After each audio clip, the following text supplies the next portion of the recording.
बच्चों, यह कहानी एक आलसी राजा की है। एक बार की बात है, एक राज्य में एक राजा था जो बेहद आलसी था।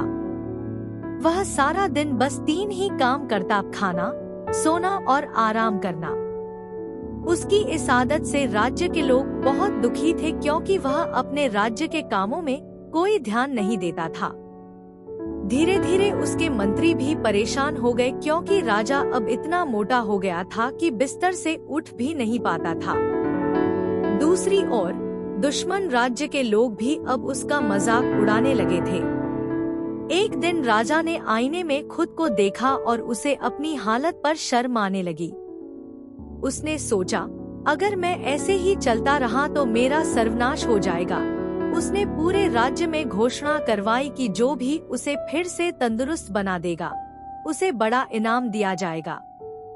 राज्य के सभी वैद्य प्रयास करने लगे। किसी ने जड़ी बूटियां दी, किसी ने तेल मालिश की, लेकिन कोई असर नहीं हुआ।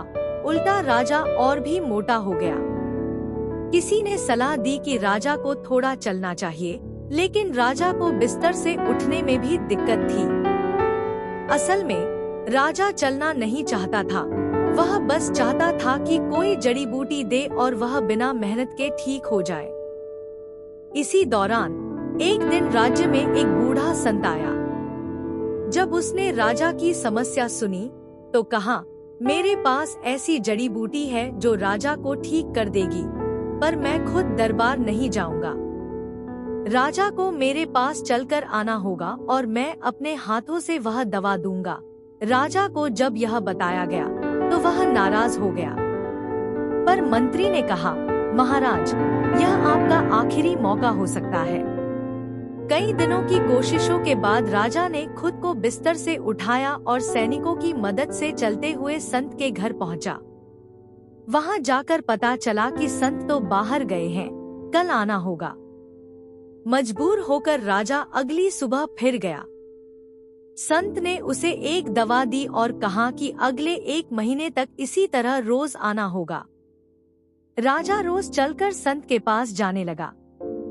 धीरे धीरे उसका वजन कम होने लगा। एक दिन राजा ने संत से पूछा, ये दवा क्या है?